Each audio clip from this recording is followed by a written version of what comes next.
সত্যযুগের মানুষের পরমায়ু ছিল 1,00,000 বৎসর। ইচ্ছা সুখ যা ইচ্ছা করেছে। কি খেয়ে বাঁচত? বায়ুগত প্রাণ, হাঁ করলেই পেট ভরে যেত। কত সুবিধে ছিল। তখন মানুষ ছিল 21 হাত লম্বা। অবাস্তবিক লাগে না? কিন্তু এটা সত্য। স্কন্দ পুরাণ, কল্কি পুরাণ, ব্রহ্মাণ্ড পুরাণ প্রত্যেকটাই বলা আছে। সত্যযুগের মানুষ খুব সহজে ভগবানকে পায় না, তারাও কষ্ট করেছে।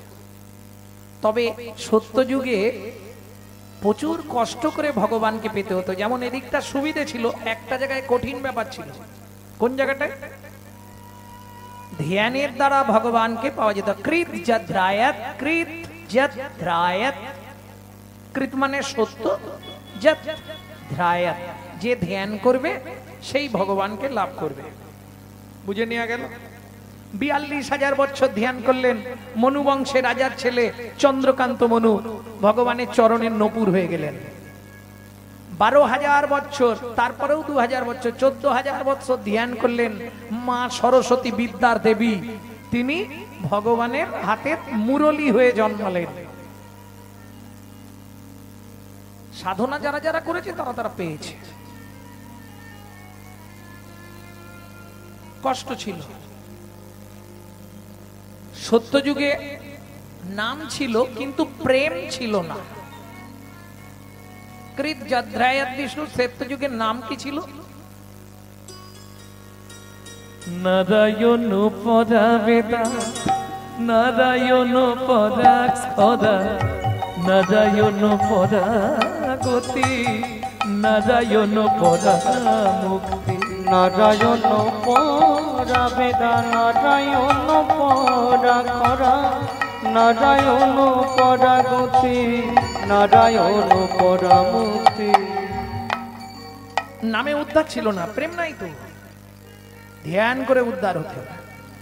সত্য চলে গেল, জীবনের একটা শূন্য কমে গেল। কেন শূন্য কমলো? ভগবান কখনো যোনি সম্ভবা নয়। আমাদের মতো মাতৃ গর্ভতে ভগবান তো সৃষ্টি নয়। শূন্যাতীত শূন্যকার থেকে এসে জীবের আয়ু শূন্যের ওপর এক পা তুলে দাঁড়ালেন। একটা শূন্য কমে গেল। বুঝে নিয়ে গেল? যেই একটা শূন্য কমে গেল, সত্য চলে গেল, তেতা এলো, তাহলে তেতার পরমায়ু একটা শূন্য কমলো। কত? 10,000 বছর। মানুষ কমে গেল, 14 হাত লম্বা, 7 কমলো। কি করলে ভগবানকে পাবে? যজ্ঞ করলে ভগবানকে পাবে। দেখবেন যত বড় বড় যজ্ঞ সব ত্রেতা যুগে। রাজসিক যজ্ঞ, অশ্বমেধ যজ্ঞ, নরমেধ যজ্ঞ, কৃতার্থ যজ্ঞ, বড় বড় যজ্ঞ সব ত্রেতা যুগে। যজ্ঞের দ্বারা ভগবানকে লাভ করা যেত। আচ্ছা, যদি আমরা মনে করি কলিযুগে ধ্যান করে ভগবানকে লাভ করব, হবে না? এখন কলিযুগে ধ্যান করব, মুখে বলতে পারবো, মন থেকে করতে পারবো না। কেন পারবো না? তার কারণ হচ্ছে দুটি কারণে আপনি কলিযুগে 10 মিনিট চোখ বন্ধ করে বসতে পারবেন না। আর যদিও বসে থাকেন, আপনি বসে আছেন, মন কিন্তু ভেতরে নেই, সে পালিয়ে গেছে। আপনি চোখ বন্ধ করে বসেছেন, মন কিন্তু বেরিয়ে চলে গেছে, সে থাকবে না। কেন? কারণ কি? দুটি কারণ। চিত্ত চঞ্চল দেহ দুর্বল, চিত্ত চঞ্চল দেহ দুর্বল, ও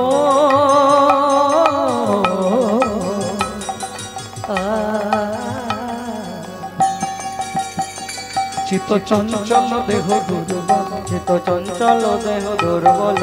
ধ্যান হবে না কলিকালে, ধ্যান হবে না কলিকালে, না না ধ্যান হবে না কলিকালে, ধ্যান হবে না কলিকালে। চিত্ত চঞ্চল দেহ দুর্বল, চিত্ত চঞ্চল দেহ দুর্বল, চিত্ত চঞ্চল দেহ দুর্বল। বুঝে নেওয়া গেল? ধ্যান করতে পারবেন না কলিযুগে। 5 মিনিট বসে থাকলে চোখ বন্ধ, কিন্তু মন চলে গেছে অন্য জায়গায়। কি থাকতে পারবে না। এটা হচ্ছে কলির প্রভাব। ভক্তমণ্ডলী, ভক্তিমতী মায়েরা, তাহলে যদি যজ্ঞটা করা হয় কলিযুগে, যজ্ঞ করলে তো হবে। যার পয়সা আছে সে তো যজ্ঞ করতেই পারে। কি ঘিয়ের দাম যতই হোক, কাঠের দাম যতই হোক, ব্রাহ্মণ যত টাকা চাক, ইচ্ছা করলেই তো যজ্ঞ করব, বললে পারবে না। কেন? এই কিরকম জানেন? একটা কথা বলি, মেয়ের বিয়ে দেব যেদিন ঠিক করলাম, সবার প্রথম গেলাম পণ্ডিতের বাড়ি। পণ্ডিত মশাই, আমার ডেটটা ভালো দেখে দেখে দিন, একদম বাৎসরের মধ্যে সেরা ডেট যেটা, সেই ডেটে আমার মেয়ের বিয়ে। সবাই বলেছে ভালো দিন দেখে বিয়ে দিলে মেয়ে নাকি খুব সুখী হবে।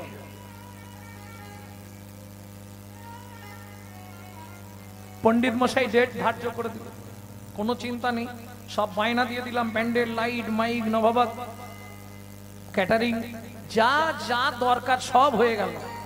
বিরাট খরচা, 15-20 লাখ টাকা খরচা। ঠাকুর মশাই বিয়ে দিলেন, যাবার সময় বলছে এসো তোমাদের আশীর্বাদ করে এবার আমি চলে যাবো, আমাকে ছাড়তে হবে, আমাকে ছাড়তে হবে, আমি বেশিক্ষণ থাকতে পারবো না, তোমাদের আনন্দ ফুর্তি হোক, আমাকে ছাড়ো।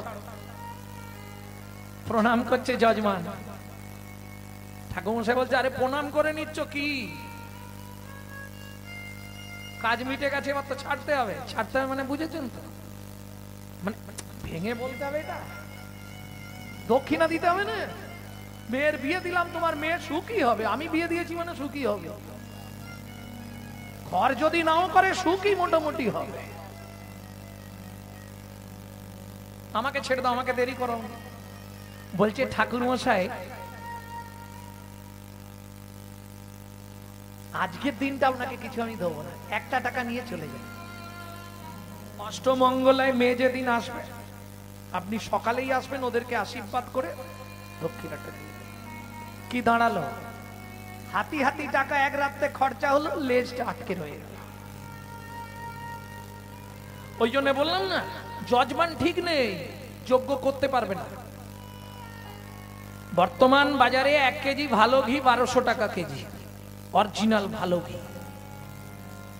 ও তো কিনবে না, ও তো দোকানে গিয়ে বলবে যে ঘিটা পুরানো হবে, হাফ ডালদার হাফ কেরোসিন, ওই মালটা দিন 100 টাকা কেজি। ও সুবিধা খুঁজছে। তাহলে অরিজিনাল মালও নেই, মাল সব ভেজাল। আর যে যজ্ঞ করাবে সেও ভেজাল, যে যজ্ঞ করবে ব্রাহ্মণ সে তো ভেজাল। কে অরিজিনাল ব্রাহ্মণ পাবেন বাজারে? নেই বললে ভুল হবে, আছে, খুব কম, খুঁজে পাওয়া খুব মুশকিল, মাথা চুলকাতে হয়। ব্রহ্ম জ্ঞানাত্মানাং ব্রাহ্মণো যথা সম্ভব। আমার মনে হয় খুব কম ব্রাহ্মণ আছে যারা সন্ধ্যায় গায়ত্রী করে, আছে, নেই বলবো না, নেই বলবো না, আছে, কিছু কিছু আছে। ব্রাহ্মণ হবে বেদজ্ঞ, বেদ পাঠ করতে হবে তাকে। বললে আমি তো গরিব ব্রাহ্মণ, আমার বেদ কেনার পয়সা নেই, তাহলে আমি কি করব? বললে বেদ যদি না কিনতে পারো, বেদের মায়ের নাম করবে প্রত্যেক দিন। বেদের মাকে গায়ত্রী। ওই জন্য দেখবেন ব্রাহ্মণ দীক্ষা যখন হয় আমাদের, পৈতা হয়, উপনয়ন। ব্রাহ্মণের 3টে চোখ, তো 2টো চোখ সবার, ব্রাহ্মণের 3টে চোখ, জ্ঞান নয়ন একটা থাকে। যে জ্ঞান নয়নটা শূদ্ররাও পায় গুরু দীক্ষার পর। বুঝে নেওয়া গেল? ওপরে নয়ন মানে উপনয়ন। সেটা কিসের জন্য? না তিনি বেদ অধ্যয়ন করবে। যদি বেদ পড়তে না পারো, তাহলে বেদ মাতা গায়ত্রীর নামটা তোমাকে 3 বার করতে হবে, বলে না ত্রিসন্ধ্যা গায়ত্রী, তবে তুমি ব্রাহ্মণ হবে। 9টা গুণ তোমার মধ্যে থাকতে হবে, তবে তুমি ব্রাহ্মণ। আর 10টা গুণ থাকলে তবে তুমি হবে বৈষ্ণব। অত কঠিন ব্যাপার, বৈষ্ণব সম্ভব না, আমরা সব সাজি। হ্যাঁ, আমি একদম সমস্ত গৌড়ীয় বৈষ্ণবদের সামনে দাঁড়িয়ে বলি, আমার সমাজ বাড়িতে দাঁড়িয়ে বলি, নবদ্বীপে কদিন আগে কীর্তন ছিল বলে এসছি, বৈষ্ণব খুঁজে পাবেন না, সব সেজে আছি, অরিজিনাল পাবেন না। কেন? একজন বাবাজি প্রশ্ন করলেন, কেন? আলি শুনুন, ভক্তি রসামৃত সিন্ধু গ্রন্থে বৈষ্ণবের ডেফিনেশন দিচ্ছে, কনক কামিনী প্রতিষ্ঠা বাঘিনী ছাড়িয়াছে যারে সেই বৈষ্ণব। কনক মানে সোনা, কামিনী মানে নারী। হয়ে গেল।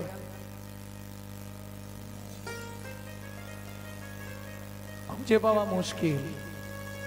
বৈষ্ণব হইতে মোর মনে ছিল 7 তৃণোদপী শ্লোক পড়েই পড়ে গেলাম। বাবা মহাপ্রভু সনাতন শিক্ষায় যে 8টা শ্লোক, বৈষ্ণব হতে গেলে তাকে কি করতে হবে, ওই প্রথম শ্লোকেই সব বাদ পড়ে যাবে। তৃণোদপী শুনিছে না তারারিব সহিষ্ণু না অমানেন মানদেন কীর্তনীয় সদা হরি। কিছু বুঝলে?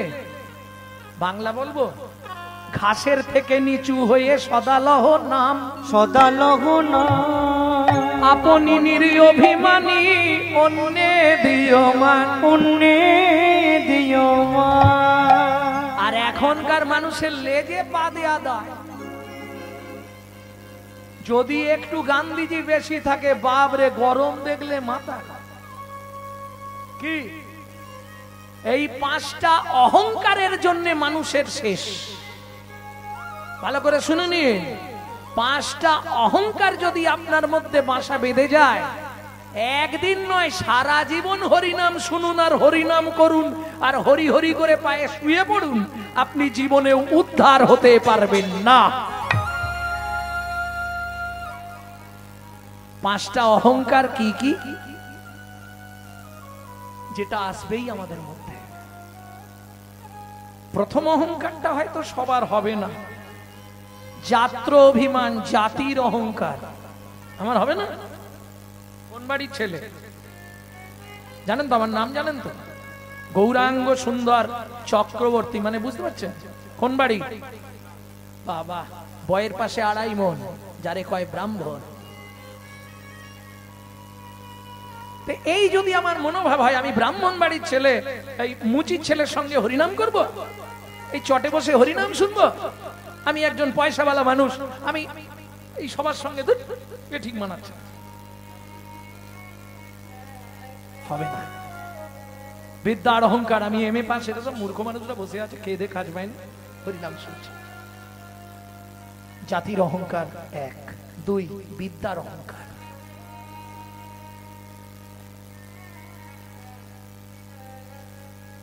জাতিবিদ্যা। এবার আসছে মহত্বের অহংকার, ওই আমার গাড়ি বাড়ি টাকা আছে। তারপরে যেটা হয় ওটা পুরুষদের কম হয়, নারীদের বেশি হয়, যদি একটু দেখতে সুন্দরী হয়, রূপের অহংকার। বাবা,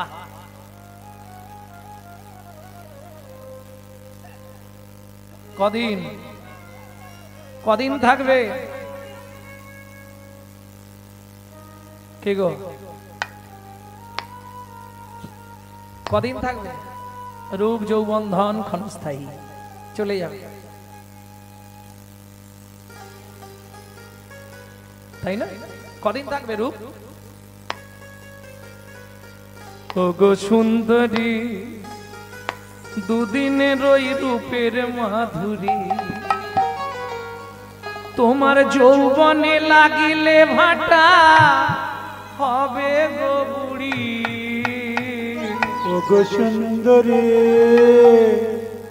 দুদিনের রূপের থাকবে? কদিন থাকবে? রূপ যৌবন ধন চিরস্থায়ী নয়, ক্ষণস্থায়ী।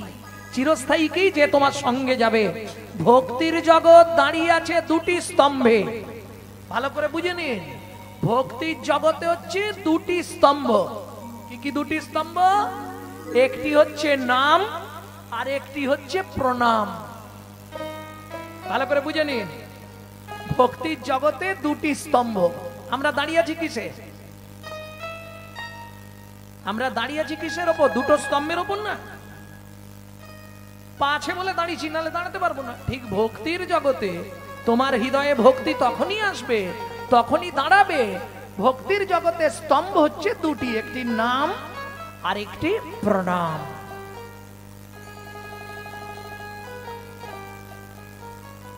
আমার কথাগুলো বোঝা যাচ্ছে? এইবার নাম, একটা একটা সারি। এই আস্তে এগিয়ে বসো না, সামনে এত জায়গা। এগিয়ে এলে তো ভালো হয়, সামনে এত জায়গা আছে। একটা হলো এদিকে ফাঁকা, ও বললে হবে না, রাস্তায় বসো। ভক্তির জগতের দুটি স্তম্ভ, একটি নাম, একটি প্রণাম। নাম করে সিদ্ধি লাভ করলেন কে? নামের দ্বারা সিদ্ধি লাভ হলেন কার? তিনি হলেন নামাচার্য হরিদাস ঠাকুর। নাম করে এইভাবে সিদ্ধি লাভ জলজান্ত প্রমাণ পৃথিবীতে কোনো বৈষ্ণব আজ পর্যন্ত দিতে পারে না। কোন বৈষ্ণব, বহু বড় বড় বৈষ্ণব, সনাতন গোস্বামী, রূপ গোস্বামী, ভক্তির জগতে বহু বৈষ্ণব, কিন্তু এ প্রমাণ কেউ দিতে পারেনি নাম করে সিদ্ধি লাভ। একমাত্র হরিদাস ঠাকুর। কত নাম করত? 24 ঘন্টায় 3 লক্ষ। আবার 3 লক্ষ নাম মানে বুঝলেন তো?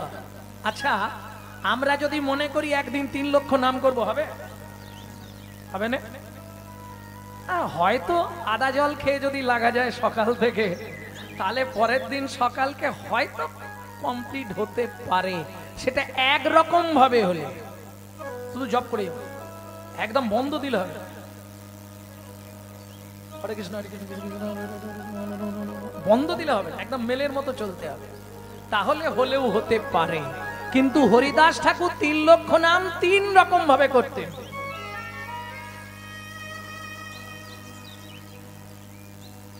এক লক্ষ করতেন কিভাবে? উপাঙ্গ জপ, উচ্চ ঈশ্বরে।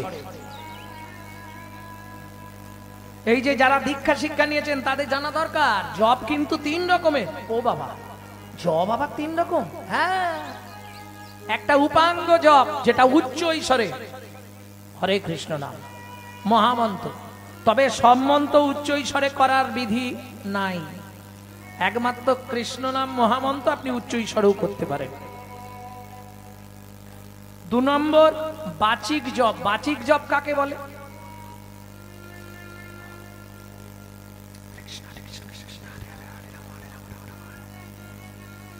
এটা যখন করব উচ্চাঙ্গ জপ, বাচিক জপ উচ্চ ঈশ্বরে হবে। আর একটা হয় মনে মনে, জিভ নড়বে না, মুখও খুলবে না, বন্ধ সব।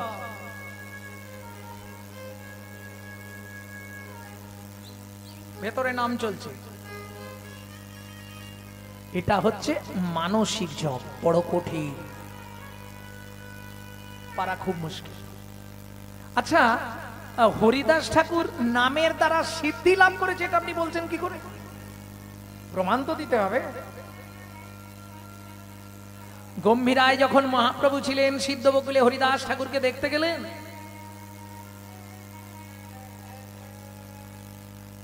তোমার কি ইচ্ছা হরিদাস? প্রভু, নয়নে হেরিব তোমার চাঁদ বদন, হৃদয়ে ধরিব তোমার ও রাঙা চরণ। শ্রীকৃষ্ণ চৈতন্য নামে বলতে বলতে যেন হয় গো মর।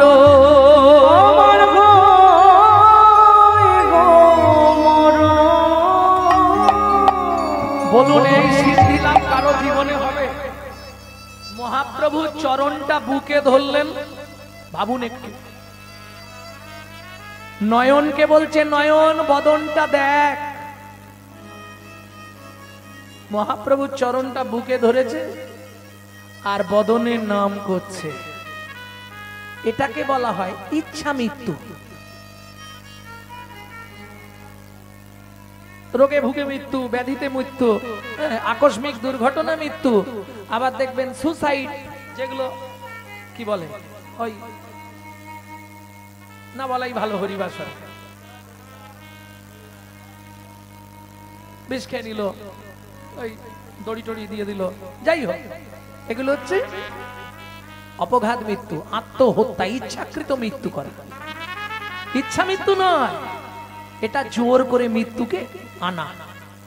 ইচ্ছা মৃত্যু হরিদাস ঠাকুর, এটা বড় বড় সাধকদের হয়। প্রথম করে মনের ওপর সংযম, তারপরে করে প্রাণের ওপর সংযম। প্রাণায়ামের দ্বারা প্রাণকে সংযম করে ফেলতে পারে, যেটাকে সমাধি, এটা সাধকদের সম্ভব। তাহলে হরিদাস ঠাকুর নামের দ্বারা উদ্ধার হয়ে গেল কলিযুগে। সত্য তেতা দাপর পরিচর্যা, পরিচর্যা মানে পূজা করা।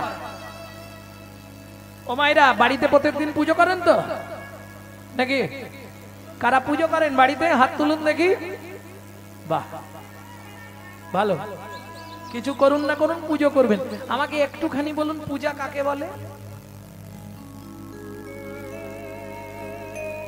তা বুঝি নে, ওই দুটো করে নকল নানা দিয়ে দি, ঠাকুর খাক খাক না খাক তুলে এনে নিজেরাই খেয়ে নেব।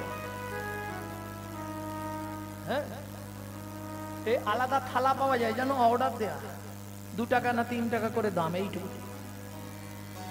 ওতে 2-3টে করে নকল দানা দিয়ে ভগবানের সামনে ধরে দেবে, তাই তো? একবারও ভাবে না আমি যদি ভগবানকে নকল দানা দিই, আমি জীবনে আসল দানা পাবো তো?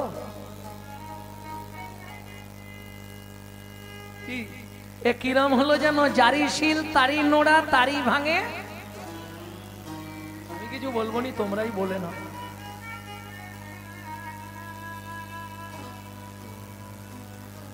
তাই না? আমারি চাওয়াতাই তোমারি দেওয়া, দুদিনের তরে এসে বেরিয়ে যাওয়া।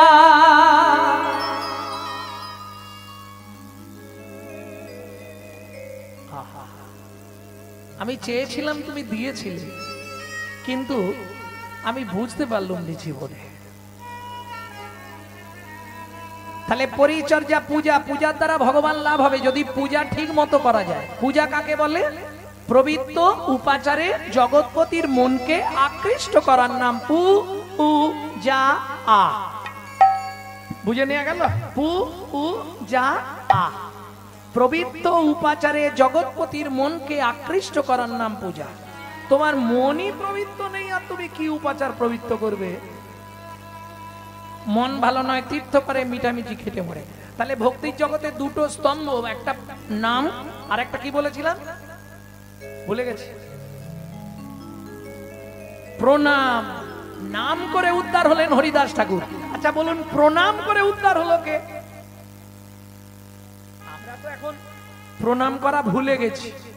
কি বর্তমান কলিকাল, গুরু এলে নোয়ায় না মাথা, পাছে তেড়ি ঘেটে যায়, পাছে তেরি ঘেটে যায়। ভাইরে শ্বশুর আর শাশুড়ি এলে পড়ে থাকে তাদের পায়ে, পড়ে থাকে তাদের পায়ে।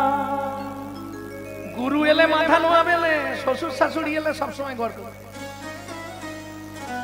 এই হলো জগৎ, তাই না? ভক্তমন্ডলী, ভক্তিমতী মায়েরা, একটু বুঝতে পারছেন আমার কথাগুলো? প্রণাম করতেন প্রত্যেক দিনকে, প্রণাম করে করে উদ্ধার হয়ে গেল। তিনি কে জানেন? কে? তিনি হলেন রঘুনাথ দাস গোস্বামী। ওই যে 6 জন মাস্টারমশাই, তাতে রঘুনাথ দাসের নাম আছে। জয়রূপ শ্রী সনাতন ভট্ট রঘুনাথ, শ্রীজীব গোপাল ভট্ট, একদম শেষে দাস রঘুনাথ। রঘুনাথ দাস হিরণ্য গোবর্ধন দাসের একমাত্র পুত্র, বংশের একটাই ছেলে। সর্বস্ব ত্যাগ করে বৃন্দাবনে কি ভজন নেবে? শুধু যারা হরিনাম করছে, যারা ভজন সাধন করছে, শুধু বৈষ্ণবদের প্রণাম করবে প্রত্যেক দিন, 2000 করে বৈষ্ণবকে প্রণাম করতেন সাষ্টাঙ্গ। তাতে কি লাভ হলো?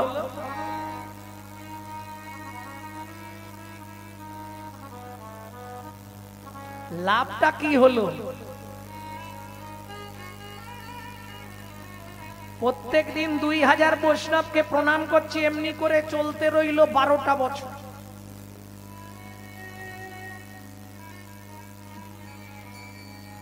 নীলাচলে এসে যখন মহাপ্রভুকে দেখতে গেলেন, মহাপ্রভুর চোখে জল।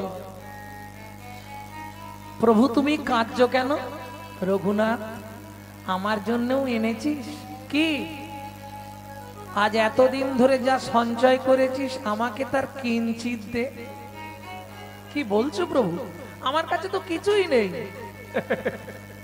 সিদ্ধি লাভ হয়ে গেল রঘুনাথ দাস গোস্বামীর। শুধু বৈষ্ণব চরণে প্রণাম করে করে নিতাই গৌর হরি বল। প্রেম সে বলো চৈতন্য মহাপ্রভু কি। এইবার চলো, লীলাটা তো অনেক বড়, দেরি করা যাবে না, রাত্রি হয়ে যাবে। এক মুখে কি কহব গোরা চাঁদের লীলা, হামাগুড়ি দিয়া রঙ্গে চলে শশীর বালা। চলে ও মায়েরা, শশীর বালা। বাচ্চা যখন হামাগুড়ি দেয় দেখতে সুন্দর লাগে না? তার চেয়ে সুন্দর লাগে যদি রস টপে। রস টপে মানে বোঝেন তো? নগরীরে চেয়ে দেখ লালে মুখ ঝড় ঝড়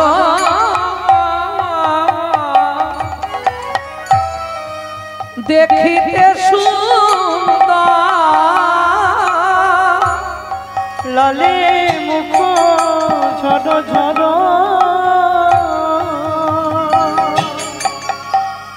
ওগো দেখিতে সুন্দর, লালে মুখ আমার গোরা, আমার আমার আমার গোরা, লালে মুখ, লালে মুখ, লালে মুখ। ও মায়েরা, এটা মায়েরা বলতে পারবে কি কারণে বাচ্চাদের লাল পড়ে। জয় রাধে। বলতে পারবে না? সন্তান গর্ভে থাকাকালীন মা যদি আশা পূরণ করে খাদ্য খাবার না খায়, কিছু খাবার আশা রয়ে যায়, বাচ্চা ভূমিষ্ঠ হয়ে যায়, ও বাচ্চা বাবা শেষ পর্যন্ত ও যতই বড় হয়ে যাক ওর পড়তেই থাকবে। ও যার ঘরে আছে সে বোঝে বালিশ ভিজে যায় প্রত্যেক দিন, ও পড়বেই লাল, বন্ধ করতে পারবেন না। কোনো ওষুধ খাইয়ে বন্ধ হবে। গোড়ায় গলদ হয়ে গেছে না, ওই জন্য ফলে পোকা লেগে গেছে। গোড়ায় গলদ হলেই ফলে পোকা লাগে। লালে মুখ ঝড় ঝড় অনাগরি দেখিতে সুন্দর,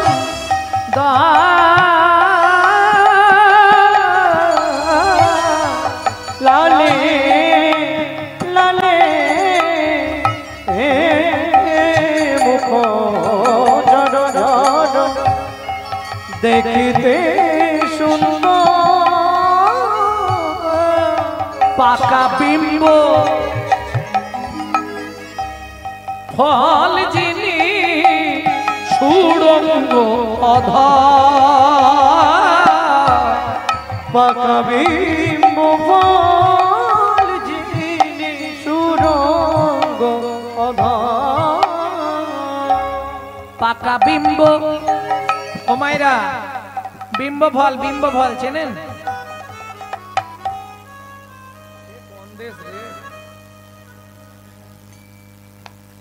কি গো, বিম্ব ফল চেনো না?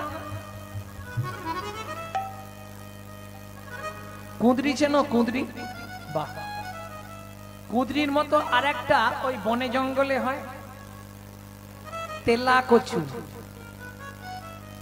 তেলা কচুর বিশুদ্ধ বাংলা নাম হলো বিম্ব ফল। ওটা পেকে গেলে যে কালারটা হয়, টিয়া পাখির ঠোঁটের মতো, মহাপ্রভুর ঠোঁটটা ওই রকম দেখতে ছিল। পাকা বিম্ব ফল যিনি সুড়ঙ্গ অধার, ওগো পাকা বিম্ব ফল যিনি সুড়ঙ্গ অধার। আস্তে আস্তে আস্তে মহাপ্রভু হামাগুড়ি দিচ্ছে। ঠিক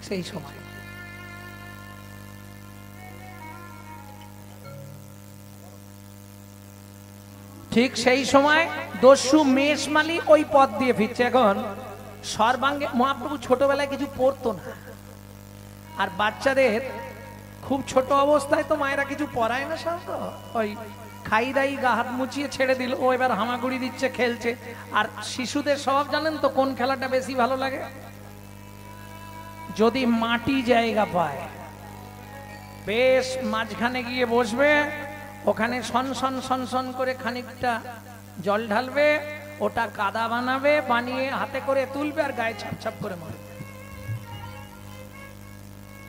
কি করে না তোমাদের বাচ্চা? তা দস্যু মেষমালি যখন আসছে, মহাপ্রভুকে দর্শন করলেন ছোট্ট নিমাই, সর্বাঙ্গে একবারে সোনা তো ভর্তি। সচিমা খুব সাজাতে ভালোবাসত, আর দেখতেও তো মহাপ্রভুকে একবারে, ছোট হলে কি হবে, যেমনি চেহারা তেমনি দেখতে ছিল। সর্বাঙ্গে সোনার গয়না দিয়ে সাজিয়েছে। দস্যু মেষমালি তো তাক, ছেলেটাকে যদি কিডন্যাপ করতে পারি, চুরি করে নিয়ে যেতে পারি, জীবনে আর আমাকে চুরি করতে হবে না।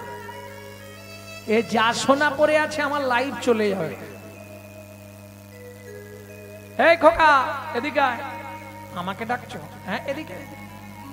আদো আদো কথা, এদিকে আয়। ইশারা করেছে, লজেন দেবো, এদিকে। বাচ্চা স্বভাব, কেউ কিছু দেব বললেই ছুটে চলে যায়। ব্যাস হামাগুড়ি দিয়ে যেই গেছে কোলে লইয়া শচী নন্দন, মেষমালি পালায় তখন। কোলে শচী নন্দন, মেষমালি পালায় তখন। কোলে লইয়া শচীর নন্দন, মেষমালি পালায় তখন। কোলে লইয়া শচী নন্দন, মেষমালি পালায় তখন। উপনীত আপন আলয় গো, উপনীত আপন আলয় গো, উপনীত আপন আলয় গো, উপনীত আপন আলয় গো। হরিমতি। দস্যু মেষমালির স্ত্রীর নাম হচ্ছে হরিমতি। হরিমতি, হোমা তোমার কোলে কে এনেছো? দেখবেন মেয়েরা বাচ্চা দেখলে একটু দুর্বল। কি আমাকে দাও না, আমাকে দাও না, ঘর থেকে ধারলা ছুরিটা বার করো আগে। কি করবে? এর গলাটা কেটে দিলেই গয়নাগুলো খুলে নিতে পারবো। আহা, দস্যু মেষমালি স্ত্রী হরিমতি বলছে, বিনয় করে বলি স্বামী, আজ থেকে না হয় উপবাসে থাকবো আমি। শিশুর অঙ্গে আঘাত না করি, ওই শিশু রঙ্গে আঘাত না করি। তুমি ঘর থেকে চলে যাও, দেখো তোমার বাপের বাড়ি চলে যাও। যাবার সময় ছুরিটা আমি দিতে পারবো না। ছুটে গিয়ে ছুরিটা নিয়ে বালক নিমাইকে নিয়ে ঘরের মধ্যে ঢুকে ঘরটা বন্ধ করলেন। এই চুপ করে দাঁড়া। দস্যু, ও দস্যু, তুমি আমার গলা কাটবে? হ্যাঁ, নালে তুই তো চিৎকার করবি, পাড়ার লোক এসে যাবে, সোনার গয়নাগুলো খুলবো কি করে? তাহলে তুমি যদি গলা কাটবে তাহলে দেরি করো না, তাড়াতাড়ি কেটে দাও, তারপর আমি না হয় চলে যাব। কি পাগল রে, গলা কেটে দিলে তুই আর যেতে পারবি? ও যেতে পারবো না? না, গলা মানে একদম কেটে দেবে? হ্যাঁ, তবে কি তোকে বাঁচিয়ে রাখবো? তুই সবাইকে বলে বেড়াবি? ওটি হচ্ছে না, তোকে মেরে তোর গয়নাগুলো নেবো, বুঝেছিস? চুপচাপ দাঁড়া। আচ্ছা দস্যু, এর আগে কাউকে মেরেছো না আমাকে দিয়ে শুরু করছো? তোর জানার দরকার কি? ঠিক আছে, ছুরিটা দেখেছিস তো? সে না হয় দেখলাম। আচ্ছা দস্যু, তুমি যখন গলায় ছুরিটা বসাবে চোখটা খুলে রাখবো না বন্ধ করে রাখবো?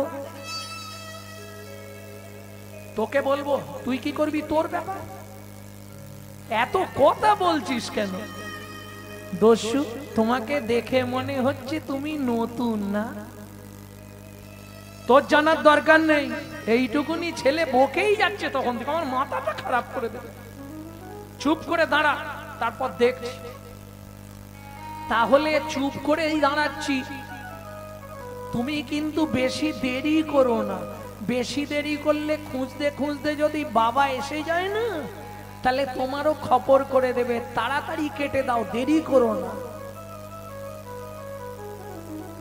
দস্যু চমকে উঠলো। এইটুকুনি ছেলে বারবার বলছে তাড়াতাড়ি কেটে দাও, দেরি করো না। ও কি বুঝছে না যে ওর গলা কাটলে লাগবে? কিছু তো ব্যাপার হয়। হ্যাঁ রে, আমি যখন গলায় ছুরিটা বসাবো তোর লাগবে না? আচ্ছা দস্যু, সত্যি কথা বলো তো, কিসের জন্য কাটবে? বললাম না তোর গয়নাগুলো নেবো। তাহলে দেরি করছো কেন? তাড়াতাড়ি নাও। দস্যু মনে মনে ভাবলেন সত্যি দেরি করা ঠিক নয়, যদি লোক এসে যায়। ছুরিটা যেই তুলেছে দস্যু অবশ হইল অঙ্গ, কাঁপে থর অবশ্যই হইল অঙ্গ, কাপে থর